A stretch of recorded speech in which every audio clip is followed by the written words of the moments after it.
Hello and welcome to Relatable Judaism podcast at EP8 Los Angeles. This is Rabbi Jack Malul. Wherever you are, wherever you're going, doing, driving, there is nothing better than listening to something meaningful that Judaism has to offer that is relatable and will leave us lit on life.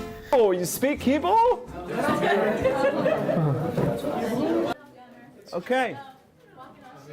So, who was here last week? You were? You enjoyed it? You learned something about Passover? Yeah.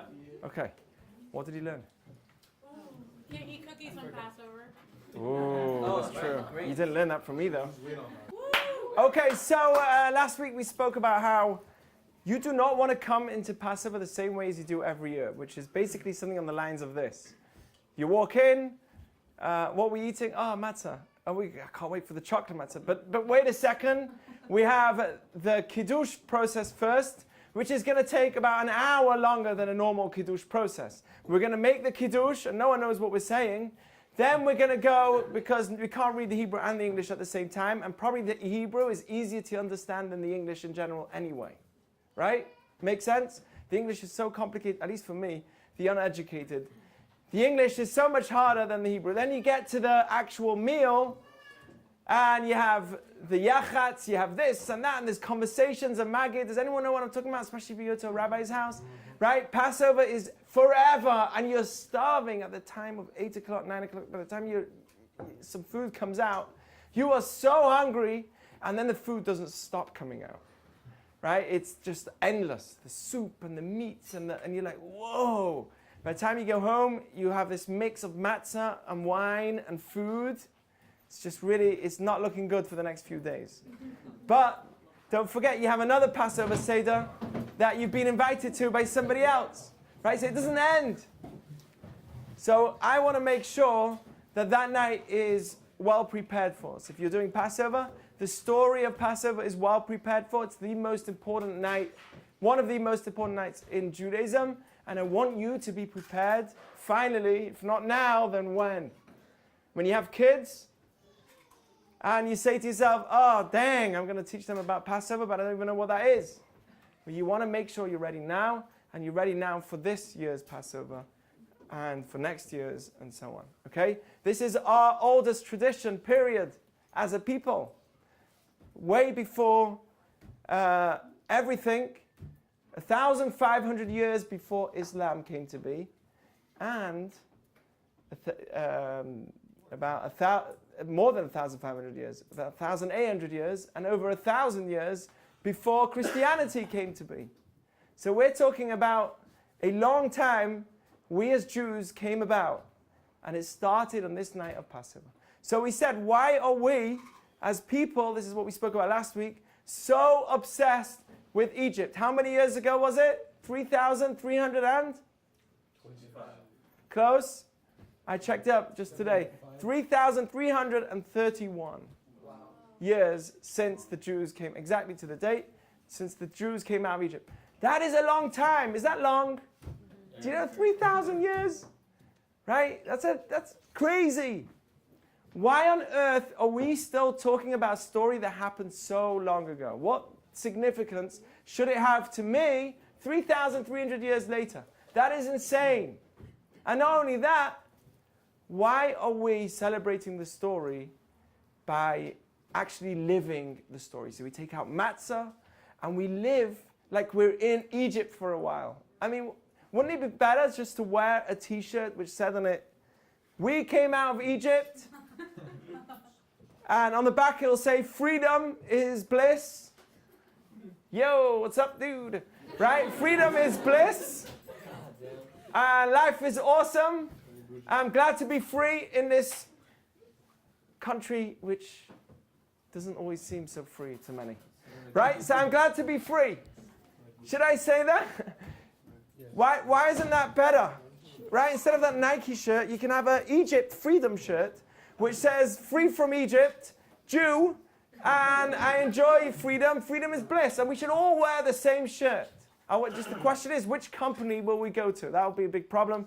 Mr. Schwartz will say, it's my company, copyright, right? But everyone would wear one shirt, one color, Maybe red because of the blood of the river. Yeah, because you're wearing a red shirt. Right, one shirt, everyone's wearing that shirt. Why do we need to actually relive the story? Get rid of all bread and for 7 days live as if we're in the story, like dip and teach the story. Why are we doing this every year? Yeah. Just as a psychological standpoint, I think when you have like a ritual behind something, it speaks more to the subconscious and it actually makes you feel that way and has a more profound effect on you. Of course. It touches your emotion. We're getting there. We're getting there. That's a very important aspect. Yeah. Like that's our origin story, you know, like you said. And I also think that it validates our authentic rights to certain areas of the world and also gives us credence in terms of our history. You mean Israel? Yeah, of course. Yeah. Say it. Say it loud. Yeah. Yeah, go on. Go on. I want to say a little mystery, but I also think the fact that we've been talking about this for over 3,000 years and the story hasn't changed around the globe, I think it's just, I'm still like stumbling on that idea that things have, Nice. it doesn't have a variation on it. And we can play a telephone game and we can easily have a different story right now. We've done that telephone game like elementary school and it never comes out the same. And the fact that around the globe we should still share the same story, I think that's really profound. And we're still here. And we're still here, definitely. Crazy. With all the persecutions and pogroms, we're still here. So there's another idea, which is we're connecting to our history and our roots. That's an important idea. Go for it. I think, I don't know if I'm completely right, but public education was a Jewish idea originally. And by wearing a shirt, you're not educating the next generation. Ooh. Whereas by There's no communication. sitting together and learning about it, you're educating. So education is a big part. That's why the Haggadah is called Haggadah. That's right, Dad. Dang, he's on the ball. Why is Haggadah, the storybook of Passover that we read on the night of Passover, it's called the Haggadah. Does anyone know what that word means? Hebrew people?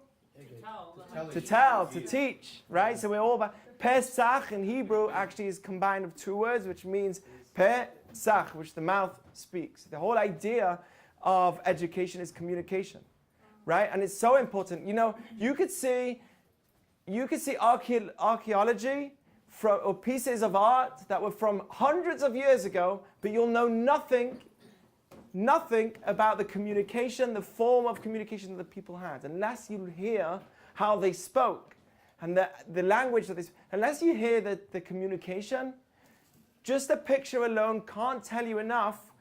There'll be many opinions, there'll be many thoughts about what it was and where it was and how it was and what they were thinking and what they were going through.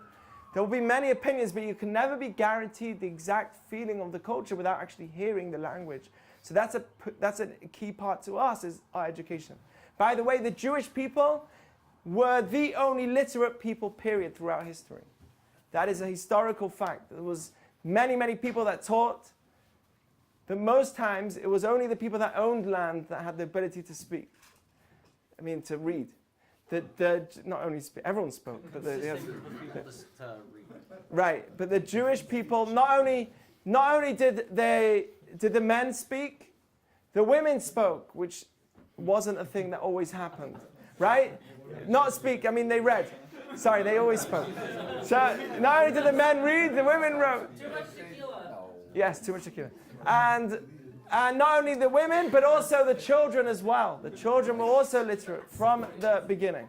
So now, here's the point that I wanted to get to. Well, there's 3 areas that we need to perfect ourselves as Jews. There's 3 areas where we as people are always perfecting ourselves. Does anyone remember what we said last week? We're always trying. Judaism wants you to become a better person. You come into this world saying me, me, me, me, me. Give me mine, right? Abraham's first words, our little baby's first word is mine. Mine, mine. Right? All day long he says mine. So as a person, when you come into this world, all you want is to eat, to be comfortable, to have, right? And as you grow, you hopefully learn to compromise, not just because someone told you, because you understand it as a moral concept. And not just because someone pushed you to do it, but you actually make the choice to compromise. That's a great thing. So as you grow up, into a bigger person, you get a better person. Now, you're meant to become a better person in 3 different areas. Does anyone know which they are? I mean, how many mitzvot are there? 613. Well, those mitzvot go into 3 categories, and they're there to make us better in 3 different areas. Anyone remember? Sean, were you here last week? Yes. Do you remember? 3 areas that it's meant to make us a better person. Our relationships. Yes, our relationships with ourselves, God, and other people. Okay, these are the 3 areas where Judaism wants me to become a better person. Well, that's why we're obsessed with Egypt. I'll tell you why. Because if I remember Egypt, I remember that God didn't just create the universe, He's involved in us at every minute that we're in. It's actually personal. Cares about you. Didn't just create it and leave it and say, let it just be. He says about every single person, I care about you. That's why the first commandment, according to Judaism, is, I am God who took you out of Egypt. Not I am God who created the universe. Okay? So that's the first thing. The second thing is between you and other people. Now, if you relive the story of Egypt, you will feel pain. As if you were there. You will feel as if you were there. You will feel what it's like to be poor. I'll tell you something crazy. You want to know something crazy? When I used to live in Oregon, lots of crazy things happened over there. But when I lived in Oregon, we had a synagogue, a very small synagogue. And there was one guy who really had no money. He used to always come to me, and we used to try and help him. He had no money. But consistently, he would give a significant amount of his money. He would try, and we'd tell him, no, to give his money to the shul, to support the shul. And we'll tell him, no, it's okay, you financially. But consistently, he'd say, no, this is my 10th that I need to give. And he was so consistent every single month to give a certain amount of money to pay his dues to the community, and he wants to be involved. It was amazing. What I realized is that sometimes poor people have much more compassion than wealthy people. Does that make sense to anyone? Yes. Isn't that crazy? You would think the opposite. I mean, they're in pain. They have less food to eat. They have less in their hands. You'd think that why would they share? Because they can empathize more with people that are suffering with them. They empathize more with people that are suffering. That's why, listen to this, that's why on the night of Passover, we break the matzah at the beginning. It's called yachatz. Do you remember that? We break it. What do we do with the matzah? Does anyone remember? We hide like... Afrikoman. We leave one till the later end. So we take, right at the beginning of the meal, we don't normally do this on Shabbat. Can you imagine on Shabbat? Yeah, we're like, okay, before we even bless on the challah, I just want to let you know, we do lots of weird things that no one knows what we're doing. Like, hey, let's all go and wash now, and then come back. And then, okay, we're going to take this challah right now that's here, and we're just going to break it, rip it into 10 pieces, and then we're going to make a blessing on it afterwards. Right? We don't do that on Shabbat, but on Passover, we rip the matzah into half right at the beginning. That's strange. Why do we do that? I'll tell you why. Because a poor person never has a slice or a loaf just to themselves. If they have one slice, that one slice is always going to be shared with everyone else. No one takes a full portion in the poor world. Everyone has a tiny portion, the rest they are sharing. They know how to share more than anyone else because they have empathy. And you know what? That's the story of the Jew. We have empathy. Why? Do you know why? Because we went through the Holocaust. We went through pain. We went through a lot of history of pain, and we know what pain feels like. And since we know what pain feels like, I will ask you to open the window for me because I am really pained right now and hot. Do you mind if anyone open the window for me? I feel in pain. Please empathize. The heat is hurting me. Anyway, so people get it? So this is between me and... Empathy is between me and... Between me and other people. That's what empathy is about. So that's why we dip the vegetable in salty water, and I have to taste the salt. Why am I tasting the salt? Tears. Why do you need to taste tears? Come on. It's like taking a little 2-year-old. There's a little thing, clip there. Can you imagine my Avraham giving him some salty vegetable and say, Avraham, here, vegetable, put it He'll say, mine, mine, and then he'll eat it. He wouldn't know what we're doing. But let's say my older daughter, right, Bathsheba, who's old enough to understand, and we dip it, and I'm like, taste that. What do you taste? Salt. That's the tears. Why do I need to remember tears? That's sad stories, Dad. Why are you telling me horror movies right at the beginning of my life? So, what's the answer? To identify with pain. If I know that we as a people started and were founded in a situation of deprivation, then I understand somebody else who's deprived. And that's why when Martin Luther King gives a speech, who stands next to him? Jews. And so on and so forth, right? You see this throughout history. Haiti, how do you say it? Haiti. Sounds like a movie star. Come, Dan, come and sit down. He's got a seat. He's got a seat over here. Butter's got a seat here.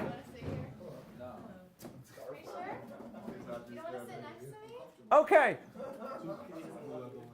The last thing is between me and myself. How does remembering the story of Egypt help me between me and me? Anyone know? You appreciate where you came from. That's important. And that's connected to yourself. Yes? Were you ready to mention that too? Very good. Yeah? You leave your inner Egypt, your struggles. Oh, you hear that? We are all enslaved. What does Egypt really represent? It represents freedom from what? Our physical restraints. The word Mitzrayim by definition means that we're restrained. We're, so to speak, in a boundary. We're in a place which is locking us up. We're, so to speak, in jail. What are we in jail to? We're all into some jail. What is it? Physicality. Now, being physical is not bad, but when we cannot get out of our temptations when we need to, for instance, Mom says that it's a waste of time to be on your computer for another hour after you've been on it smoking pot for 24 hours.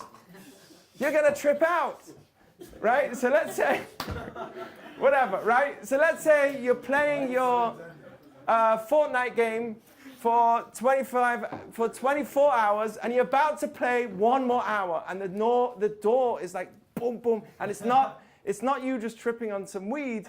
It's actually someone really knocking on the door, smashing it, saying, come out, right?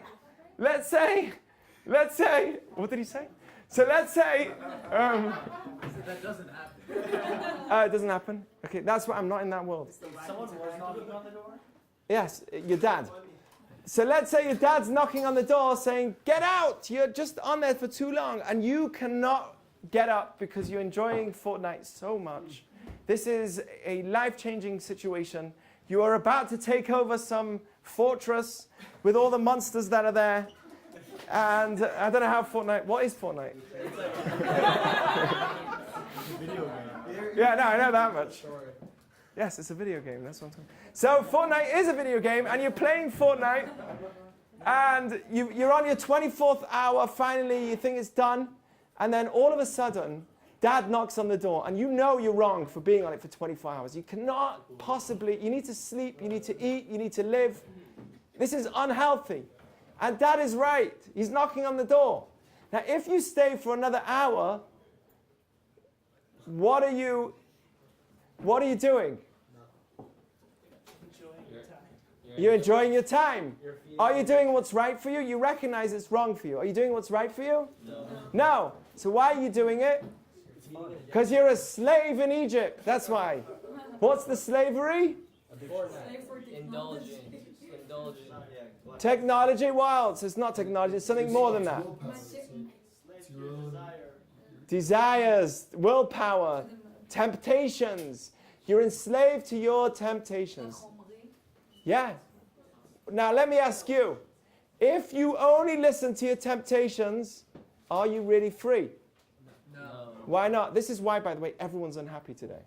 You know why so many people, not everyone, I know everyone here is very happy. Right? But not anyone in this room, I promise you're all happy. But What? And the people listening. And the people listening, and I think myself as well. So, right, we all know that. Oh, now I lost my point. Okay, so. Oh, so why are we happy? Oh, listen to this. We today have more than we ever had. Do you understand this? We can walk into I'm amazed when I walk into Ralph's how many milk bottles there are. I mean, why do they not go off? When do they actually throw all those bottles out and say, this is too long in the fridge? It's unless they've got crazy amount of, I don't know what, chomarim, substances that they put in there to keep it fresh. I don't know how it works. Milk. Chalav. Milk. How do you say milk in Persian? Cheers.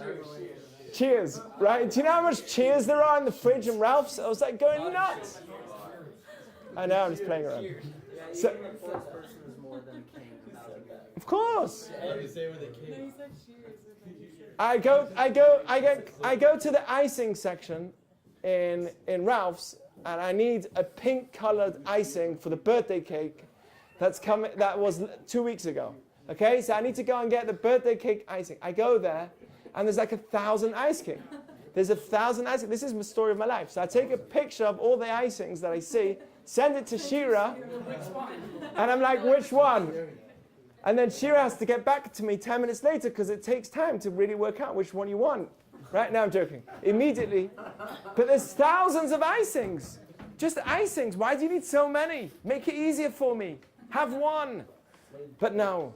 Right? And you go to the milk section, thousands of milks. And forget the hummus. Right? You go to the hummus section. I mean, that's where I go. And there's thousands of each product that you get. Do you get what's going on? We have so much of everything, yet people are still so unhappy. Why? Because we're too comfortable? Too many options. Too many options, too comfortable. Just swipe left, you know? I'll tell you why. Self-control. Do you know why?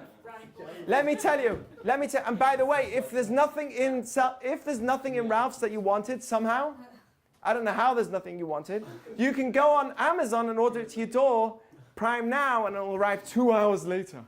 Right? So times one? No way. No way. 1 hour. Oh my goodness. Where are these people hanging out? Like right next to my house? They're like, he's about to order. He's about to order! Get the chicken icing. What? Get the chicken icing.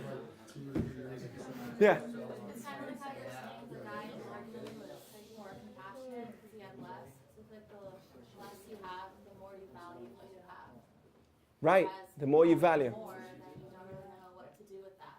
For sure. The less you have, the more you value. They say that according to research, the poorer people are happier than the wealthy.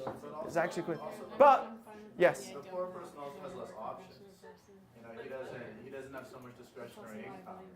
So, you know, even though he's having trouble making ends meet, he's not worrying about. There's certain things he doesn't have to worry about. Right. It's like if you own.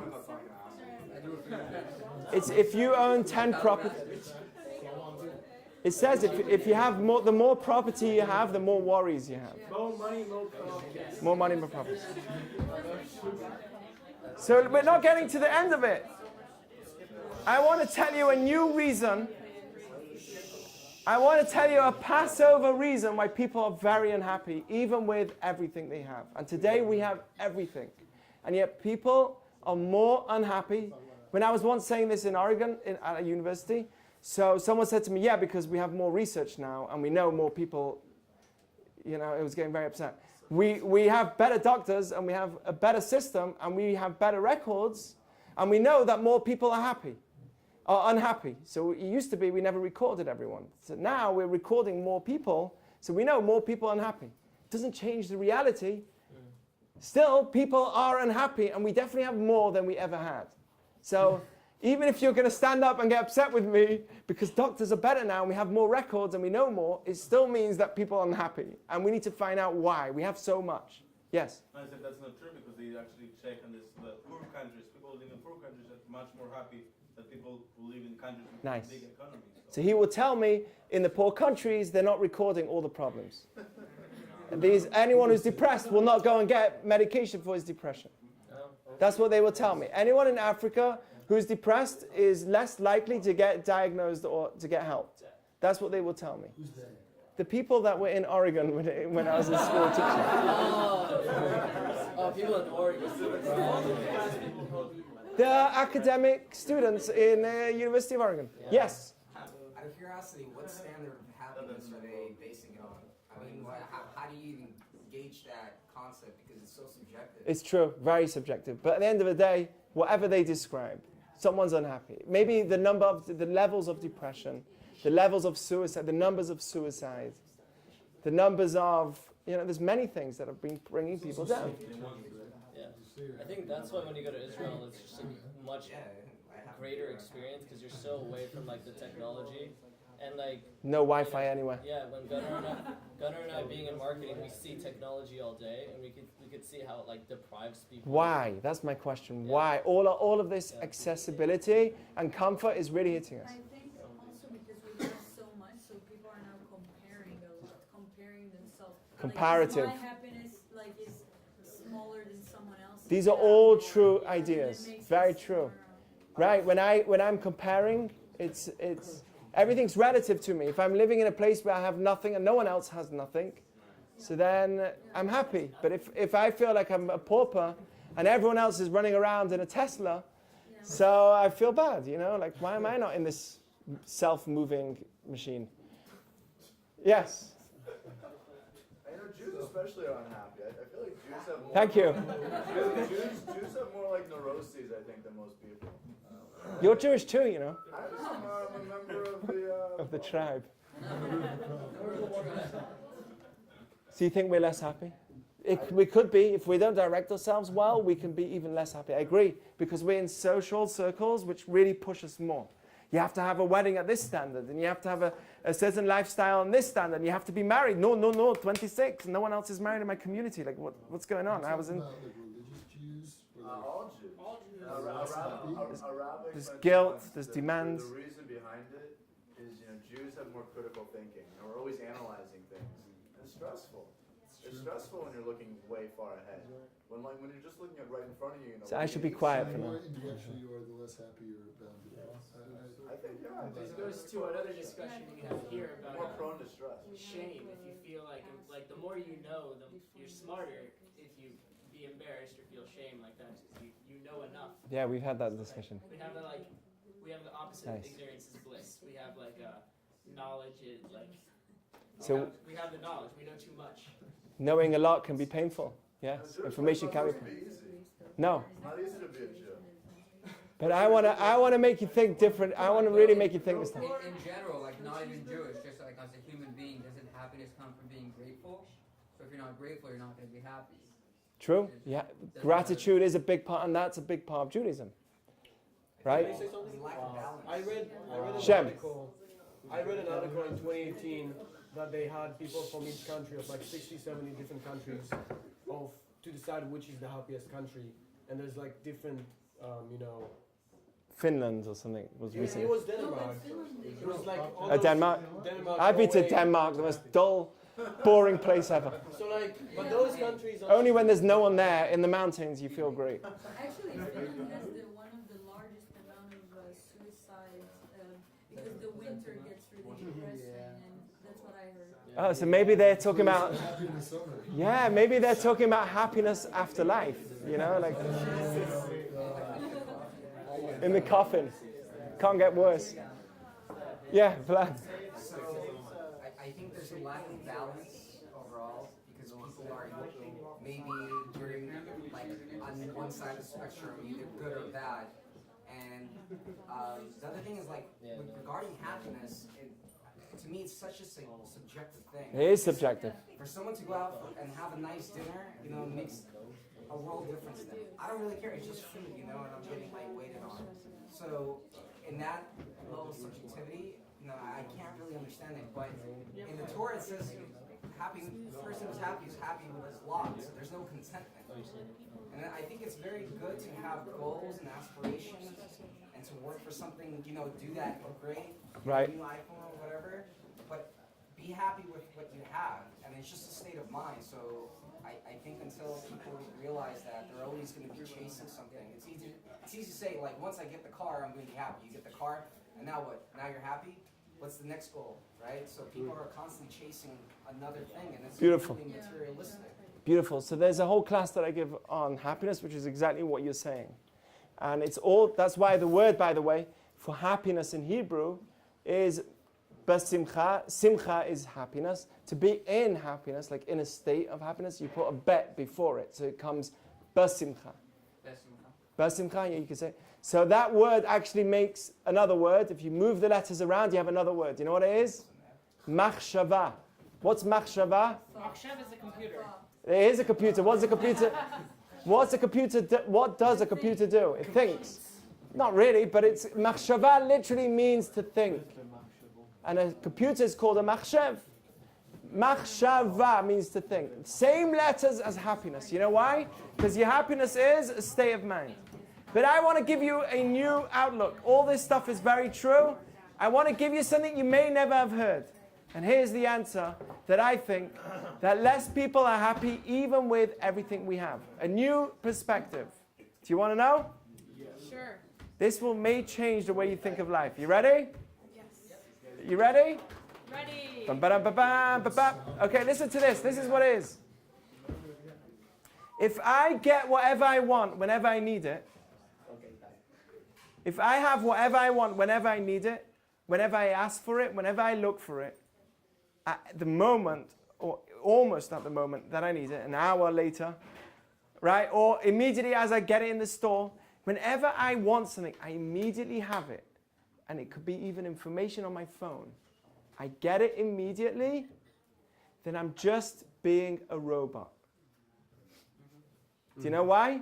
Because what's happening? Who's telling me I need it? Your temptation. My temptation. And who's listening to the temptation? Me. So who's driving me? My temptation. My temptation is at the head of the car, and it's telling me, you need something now. And I say, yes, I need it. I want it, and I can't stop myself. The minute that I want something, I go and get it. I am never fighting myself. I am driven by my temptations. Who's controlling me? Your temptation. My temptations. You get it? If you work in a life, if you live a life where wherever you want something, wherever you need something, you get it immediately, you are being run by your temptations, not by you. So immediately is the key word. Like if you work for something and it takes time to attain, that will bring you happiness. Not the key word, because I'll tell you why. Because sometimes you do need things immediately. Sometimes things are really important. I'm not against the physical world. We are not against physicality. There are things you really do need, no matter what. Yeah, but for example, like you have a big Shabbat dinner on Friday night and you wake up in the morning, you don't feel good. Like you ate way too much, drank a little bit too much, hungover. Typical Shabbat. Yeah, but Yeah. like, you know, to get back to that level of, you know, okay, I feel good, maybe you have to do like a 2-hour yoga class. You know? Okay. So you can't get that immediately. It's not like I can just like immediately do something. True. That. But going into the yoga class, how long will that take you? How long will it take to get to the yoga class? Yeah. Oh, yoga is hard, man. The results don't come. I'm not talking about the results. I'm talking about the initial start of the actual thing. Okay? So at the end of the day, we live in a world where we are driven more and more by our temptations. And when the temptations are in front of us, they are driving us. Now listen, this is a crazy thing. If I force you, are you ready? Who's coming in? Welcome. If I force you... It's Jonathan Tobin. Yes. Jonathan, the man. Jonathan, if I force you... If I force somebody to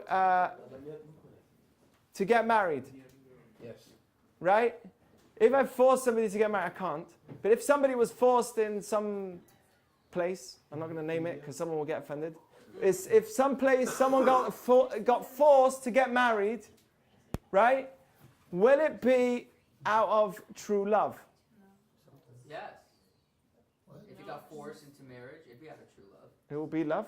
It wouldn't be love. It wouldn't. It would not be love. Yeah. Why not? Why not? You were forced. Someone forced you into it. Did it come naturally? It didn't have time to like Yeah. develop any emotion towards the other It person. doesn't mean it can't. It doesn't mean it can't feel that moment. Yeah, at that moment it definitely can't. And I even believe that even later it can't. And I could prove it. Do you know why? Yeah, no, I'll tell you what. Do you know why? Love has to be something that comes through free choice. Within, yeah. It can't be something that was imposed on you. It has to be a free choice. Okay? Agree? Now, agree? Has to be free choice. So that means freedom, you can only be free if you are making a choice. If you are forced to do anything, like love, you are not free. Freedom can only come to you if you have free choice. Agree? If anyone's forcing you, you are not free. Just like love isn't love if you're forced into it. It may come out after, but I would even dispute that it won't. Love has to at any point come when it's something that you choose to do, and the same with everything else. If you're not choosing it, you are not free. Now this is the crazy thing. If you choose your temptation, so you have, let's say, in front of you, something which is good or something which is bad, and you choose the temptation, your temptation overcomes you, and you choose that. What's controlling you? The temptations. Are you free? No, because you're in control by your temptations. That means you have no freedom because your temptation is forcing you or controlling you into doing what you do. Unless you think of it as a choice. If you recognize it's wrong for you, I'm talking about in a situation where you recognize this thing is wrong for me, morally wrong. Or it's wrong, I shouldn't be eating another cookie after 24 cookies. Or 24 hours and Fortnite for another hour. Wow, Shelby is such a good one. Can you record that? Right, but you get the idea. This is the crazy thing. We are only practicing or experiencing freedom. We can only enjoy freedom if you make the right choice. If you're not making the right choice, you're actually not experiencing true freedom. You're experiencing the drive of temptation, is sitting in the car seat and it's driving you to do what you do. That is a very scary thought. Do you realize how scary that is? Whenever we do something wrong, we are not actually doing it because we are doing it. Our temptation is making us do it. And that's why I think many people are very unhappy today. Because every time I want something, I get it. What's driving me? Temptation. My temptations, my desires. How do I come free? If I turn away. If I know that something's wrong and I turn away from my desire, I turn away from my temptation, now I am experiencing true freedom. And true freedom is when I turn away from my temptation. Yes? So I agree. And I Thank you. I think it's Appreciate important. I think it's important not to fall victim to the misinterpretation of that, which would lead you to say, oh, if I do the wrong thing, it's not really my fault. I'm not responsible. It was just my temptation. I think it's important that you have to note that you have the ability to overcome your temptations, and when you don't, you're responsible for your failure to do the right thing despite your temptations. That's a very important idea, because you are responsible when you make that mistake of falling into the trap of the temptation. It's not easy. Temptations are strong. They're really there.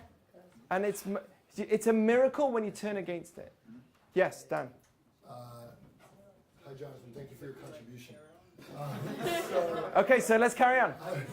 I was thinking something similar, but in a way I think that actually, there's something that ties it together, which is, I was trying to think about why what you're saying would be true, and I think, and I was going to ask about it, it's more because you have to deal with the fact that you know you didn't do the right thing after, right?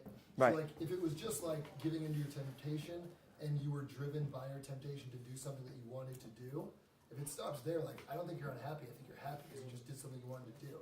What matters is the fact that you know internally, after the fact, that it wasn't the right thing, and you have to have that struggle. Exactly. You have to know it's wrong. Is that what you're trying to say? So I'm trying to say, I'm also saying it ties into what Jonathan's saying, right? Because you don't have an excuse, and you know you don't have an excuse, and that's why you won't be happy after. So I think that concept drives home what you're saying. Perfect. Amazing. Thank you. Anyone else? Anything? Everyone understood that idea? So that's why we remember Egypt. Egypt is between me and the last one, me and myself. Okay, we are all enslaved to our physical, and our aim is to free ourselves from temptations. What does that give me? True freedom, true happiness. Okay? That doesn't mean, by the way, that we are Judaism is not anti-physical. We believe in the physical world, but we also believe that certain times our temptations drive us and we don't want that to happen. Okay, so let's say there's a temptation for me to eat. Well, great, this is a good thing. But, you know, as a Jew, we are required to make a blessing before I eat. Okay, so if I control myself and I do the right thing, I can have the temptation, but I have to also do the right thing, which is to make the blessing before. And so on and so forth. That doesn't mean that we don't feel our temptations, but we just have to know and make sure that we're doing it in the right way, in the moral and right way. Make sense? Good? Okay. So this is, I actually had a whole thing of papers. I'm not going to do it. It's been taking way too long. But I do want to say one or two other ideas, okay? So there's a few things that we do. What time is it now? Does anyone know? 9:40. So we have a few minutes. You know what? I'm going to give out the paper. That's a slave to temptation. My temptation is Torah. It's true. Here, take this. Pass.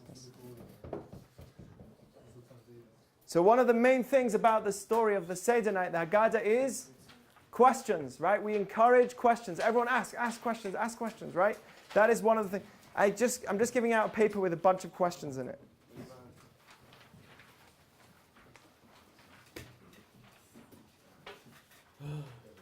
A few more minutes.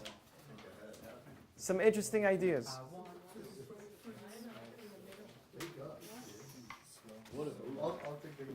This is it's going great. You know what? We'll give out these as well. Here, give out these. Give out these as well. It's a packet. Here, take these and give out as well. Sorry. Give these out as well. This is the Haggadah. Ben, are you listening to the class? Naz, are you listening to the class? Good. I don't want you to miss out on the idea of temptations and freedom.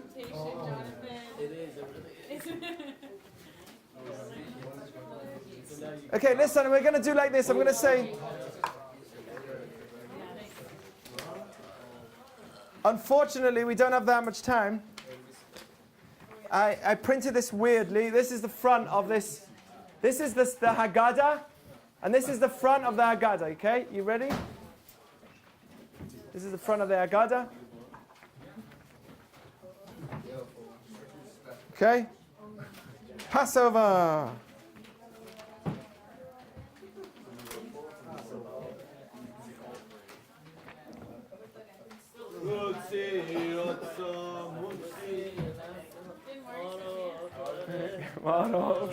Onions. Another reason why I should date a Persian, Diana. And that's the best part. Diana. Does anyone know what's the first thing we do on the night of the Seder? We sing. What do we sing? The procedure. We sing the procedure. Do you realize how weird that is? That is absolutely weird. We sing the tape. It's like you have a book, okay? And we're about to do a whole night now. There's a whole thing going on. Right? Here's the book. And I'm going to read all the chapters out to you loud. I'm not only going to read it, we're going to sing it. Kadesh uchatz karpas yachatz. Yeah, I'm going to sing out the whole table of contents to the crowd. How weird is that? It's like taking a book of Harry Potter, and before you actually read it, you start reading out the whole table of contents. Does that make sense to you? Very strange. What do you mean? Like in work, you want people to have context of what you're going to talk about, and then you dive into it, so they understand where this is going. Exactly. It's very important as a point of education. What is the point of this night? What is the goal of this night? To teach the story to the children, right? The aim of the night is to teach the story to your children. And if it's to teach the story to your children, what's the first thing we want to do? Get their attention. What else? Make things very clear. This is one of the most important parts of education. You want to hear a great piece of wisdom about education, of educating a child? Well, make sure it's clear. Here's a great idea. Rav Volbe, in his book Ali Shur, says like this, a famous writer, and he writes like this. A big rabbi. He lived in Israel. He passed away in the 90s. He said like this, a very interesting idea. He says, sometimes we get frustrated with the kids because they don't listen to us. You've told them, or any kid that you're working with, you told them 5 times the same thing and they're not listening. And you get frustrated. Why are you not listening? Right? So Rav Volbe says, what's the reason why you're getting frustrated? You know why? As a parent, why would somebody, or a teacher, why would they get frustrated with a child? Because you expect the child to be like you. What took you 20 years of living to get to the experience of what's right and wrong, and to know what's good and what's not good, that kid has only got 3 years of experience, or 2 years, or 4 years, or 5 years. 5 years is nothing.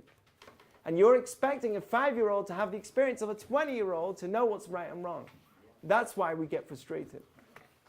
You cannot get frustrated with a 3-year-old. That means that 3 years ago, they were born. That's insane. Right? A 2-year-old, 2 years ago, they were born. How can you get frustrated with someone that was just born? It's like you're saying to him, this is crazy, and it's very hard. Sometimes when you walk in a park and you see a parent getting frustrated with a child, you're like, how can they do this? It's not an easy task. But you have to, the biggest challenge is that you're thinking that the 2-year-old is a 20-year-old.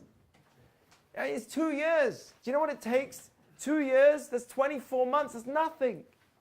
What can you learn in 2 years? Nothing. He's like just walking in the world and you're like, hey, stop it. And what do they want of me? I just came here. I was just born. And they're already telling me stop it. Like, what did I do wrong? Right? So that's one of the keys to making sure that your child is educated well, and not only your children, but anyone that's, so to speak, under you, is to make things very clear from the beginning. And in fact, don't just make it clear and speak it out, sing it out. Make it really clear. That is such a key. It can solve you with so many problems. And that's one of the reasons why we sing this song. There's another reason. Because these are 15 stages of growth in our life. And I just want to end off with it. There's the beginning there's 2 things here in the Seder, right? There's the very first thing is Kiddush. Kadesh is Kiddush. Then Urchatz, which means to wash. And these are stages of growth. Now here's the big question. If you want to grow into a good person, what's the first thing you should work on? Yourself. What should you first remove? The bad? What should you first do? Remove the bad or bring in some more good? This is a big debate in the world of growth. You say get rid of the negative and then do good. You're saying more good. Do both. More good. More good. I think once you get the sense of what's good, it's easier to identify what's bad. Then if you try to remove what's bad, we don't even know what's bad. According to the people that say more good, let me ask you a question. If, let's say, you are in marshland with boots, brand new boots, and you didn't realize you were walking in in this nice field, and suddenly you're like, what's that? My new boots, right? And you see that they're filled with mud everywhere. You're deep in the mud. It's disgusting. You're like, why am I here? Right? So you start cleaning your boots. Clean, clean, clean. You take out some tissues from your pocket. I don't know why you'd have tissues. Only moms have tissues in their pockets. So you take out your tissues from your pocket, start cleaning out your boots. Then you go to the next boot. What's going to happen when you go to try and clean the next one? Put the other one back in the mud. You're putting the other one back in the dirt. What's the first thing you got to do? Get out of the dirt. Get out of the dirt, yo. Right? Jump dirt. The first thing you'd say, or you'd expect me to do, is get out of the dirt and then clean my boots. What is your thought? My thought is that is different. That's my thought. Why is it different? Like you're right. You're 100% correct about it. If you're in the rut, if you're in some place which let's look at it as people. If you're in a place which you shouldn't be, whatever it is, smoking, doing whatever, Fortnite, whatever, right? So you shouldn't be in it, and you realize that you shouldn't be. The first thing probably would be not saying, okay, let's do good things. Just get out of this room, or get out of this place, or get out of this environment. How would you know? Sorry. How do you someone saying this is they might not know that. Whoa. Right? This is the other answer. You hear the other answer to the question? I know what's bad is bad. How do you know what's bad in the first place? Well, if you're seeking something good or something better, then you know the current situation. So maybe that's already good. But the good can be Maybe that's already doing good. That's ethics. Maybe that's already doing good. Sarah, you with me? Yeah. Do you understand what I said? Maybe that's already doing good. Maybe just thinking that I'm in a bad place is a good thing to do. Isn't it? Some people are in a bad place and they never think they're in a bad place. It's kind of like what they say when you have a problem, the first step is admitting that you have a problem and then fixing it. So it's kind of like that, maybe just kind of already admitting that you know you have a problem. Then later you'll be able to start fixing it. Exactly. First stage is to admit and recognize you have a problem. And is that good? Of course it's good. And I think if like you try adding in like good and you already have bad, it's just masking the situation. It doesn't really solve anything. Yeah, but first. like, You gotta get rid of the bad first. Is everyone perfect? No. So then we've all not got good. I'm playing devil's advocate. You have to understand it goes both ways. Yeah. No one's perfect, so we all try and do as much good as we can. Should we give up? No, I think Yes. it's also like a process until you get rid of the bad. Like you can start doing more good stuff, but it's still a process until you get rid of the bad. It's not like instant. Okay, so listen, let's yes, go on. Go for it. I mean, this is an argument you can address, but like basically, your assumption is correct so long as the bad is a systematic bad that's going to bring you down no matter what. If it's just you have some bad qualities and good qualities, by eliminating the bad qualities, that's not necessarily better. Can you give me some examples of So the like, bad? let's say you Heroin. okay, sure. Nah, that's not a good It's a example. drug night tonight. Like maybe you like tell white lies or something, right? And you don't want to do that because it keeps your friends from hearing the hard truth. Right? Is that systematic? No, it's not systematic. Okay. So like maybe that's a bad thing, and then also you like don't clean your room enough, and you drive too fast to work, right? Okay. So those are 3 bad things. So you could eliminate those, right? Great, awesome. You eliminate those, or you could add 3 good things. So you could like donate to charity, and you could help your friends that are in need, and you could do something else that's actually really going to help the world. So rather than eliminate those things and like say, oh, now my room's clean, you're not helping the poor, right? So I don't think it's necessarily better to fix the bad things than do good. And also, if you're focused on good, then you're not dwelling on something bad that's going to bring you down, right? So if they are even, and I don't know if you agree with that, I'd rather be focused on good and improving because it's going to be better for your overall mental health. Nice. Starting off with doing good can help your mental health, which is another factor which is very important. Yeah. I think with just referencing kids, raising kids come into this world and do whatever they want. They don't really have the concept of right and wrong. And more likely than not, they do what's all about them. So then the parent or society plays a role in teaching them through objective goods, maybe, saying like, this is how you should behave. So I think if it's like, the chicken lay the egg kind of scenario, if they come into this world knowing only good, and if they saw something that was wrong, they know that's wrong. But if they come into this world making these decisions that are both good and bad, I think it's for us to navigate them through those thorns in life and tell them, like, no, this is not the way to behave. You don't pull on someone's hair or whatever it is, right? Right. So, I think definitely introducing the good when someone's oblivious to what's good and bad is very important. Has more weight to it. Okay, Sarah, you wanted to say something? I think Johnny has something. Yeah, I'll talk to you later. Okay. Rabbi, I think Johnny. Let's just kind of give it a cut, because otherwise it's going to keep going. Sarah changed her mind, I think. Okay. Like, okay, the 3 examples that you gave of like things that were not like bad habits, I guess. But when you like create good habits, right? Like if my room's dirty, like I don't feel like mentally, I don't know, right? I'm like my mind feels cluttered. That's what the Talmud says, by the way. So yeah, You know so, that. like if my room is clean, right? Then I feel like I'm on top of the world, and I can go like give to charity or like, you know what I mean? Because I have like my habits are good. And you're in a place to do like it's not one or the other. Is my point. No, it's not one or the other, but you have to pick. Let me ask you a question, everyone. It can be like a journey. Like it's not like I'm gonna leave my room dirty and then like go donate to charity. It's like I can clean my room and then feel like I have more of myself. It's the first step. The 12 rules of what? Sorry, Bridget. Teaching a bad thing is doing a good thing. So we're arguing.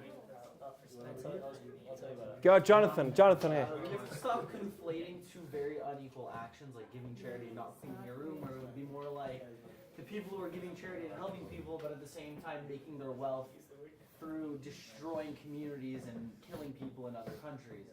I think that your analogy of having your feet stuck in the mud isn't the best analogy, because for instance, someone who has anger management issues, right? The last thing you tell them is to, go let your anger out, because you're just reinforcing that really bad habit. Which, the way I'll think about it is, it's either good or bad. So what you do is you replace any bad thing with a good thing. So you tell the person, anger management, instead of getting mad, I want you to hold it in. And I want you to hold it in as long as you can, and I want you to do that forever. And the idea is that if they do it for long enough, they won't have that reaction, and having that reaction doesn't give them that good feeling. So you're saying do good first. It'll change the way their brain works.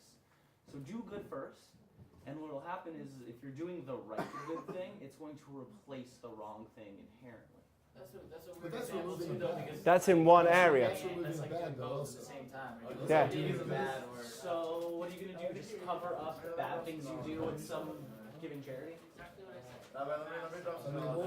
Okay, go. Shh.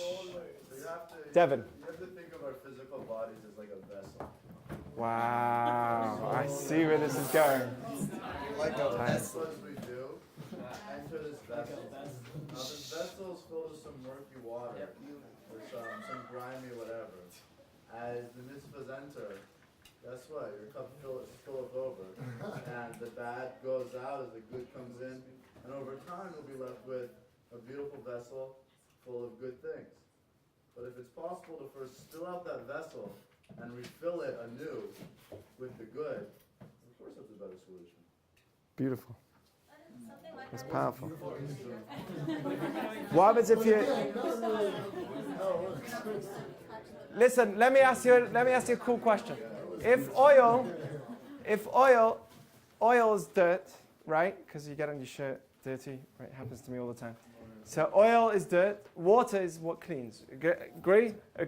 Oil dirties your shirt, water cleans it. Agree? Yeah. Okay, so oil would represent our bad, and water would represent our good. If you have water in your cup, and you have oil in your cup, what happens to the oil? They don't combine. What happens to oil? Flows to the top. Do you know why? That's the surface of who you are. But every day, when we pray in the morning, we say, the real inside of me is pure. Because oil and water can never mix together. And actually in prayer we say that the soul within us, deep down, is pure. When I do wrong and I do bad things, that is only on my surface. It's only a separated part of me. But the real me is inside of me. And we say every day, no matter how bad I am, and no matter how evil I am, every morning I'm meant to wake up and say, my soul within me is pure. You gave it to me from birth, and I'm going to leave it at the time of death. And it's the same, it's untouched, it's pure. It's only my bad is only on my surface of who I really am on the inside. And they can never mix. Now, wait a second. If you want to get rid of the oil from a cup, what do? You don't want to throw out all the good from within it as well. Pour in more water to the oil comes out. What happens if you pour so much? How much water do you pour in? What happens if you pour a ton of water? What happens if you just get a cup, boom, put a lot of water in? How long does it take for the oil and water to separate? A long time. Takes not a long time, but at the beginning it mixes. So how do you make sure that really every bit of oil comes out and every bit of water that's in you stays inside? Do you know what you do? You pour water in very slowly. You take a syringe, and you drip it in, one drip at a time. And eventually, as you drip one more water into the cup, the oil that's at the very top will immediately drip out, and the water will immediately drip down to the bottom. And that is the idea. We all have bad parts within us, but it's on our surface. The way that you remove the surface is if you slowly do good within you. And through doing that, you remove the bad. And that, by the way, is why we start off the story of Passover with Kadesh and then Urchatz. Kadesh means make yourself holy, do good, and then you wash. These are 15 stages of growth. By the way, we came out of Egypt. Were we perfect when we left Egypt? No, we were on the worst level, almost the worst level of impurity. We were the lowest. So how did we get out? There was a miracle, right? Many miracles, and we got out. We were in the lowest of the low. We had no reason to get out. And yet, what happened? Kadesh, I'll make you holy. I'll take you out either way, even if you're not ready yet. Even if you're full of bad. The first thing is get you out. And that's called Kadesh. That's called, first thing, just come out and get holy. Do as many good things as you can slowly, in the right way, in the right format, and you will remove, in the right way, the bad that's within you. You'll remove the oil that's in the cup. But you never want to lose any water. You want to be really Jewish about the water. Don't lose even a drip. And don't hit the rock. Yeah, don't hit the rock. And then you'll lose water. Anyway, okay, so that's really a few ideas. I know there's so much that I didn't even start. But you guys are awesome. Thank you. It was just... Thank you for listening to our podcast. If you like what you hear and are between the ages of 21 and 30, you are a beginner to Judaism living in Los Angeles, then this group discussion is for you. Come and join us at EP8 every week on Taco Tequila Torah Tuesdays or Wednesday night for Wednesday Wine and Wisdom once a month. This is besides for our exciting social events and Shabbats. Stay tuned for more upcoming podcasts. Check us out on Facebook, EP8 Los Angeles, or go to our website at EP8.com.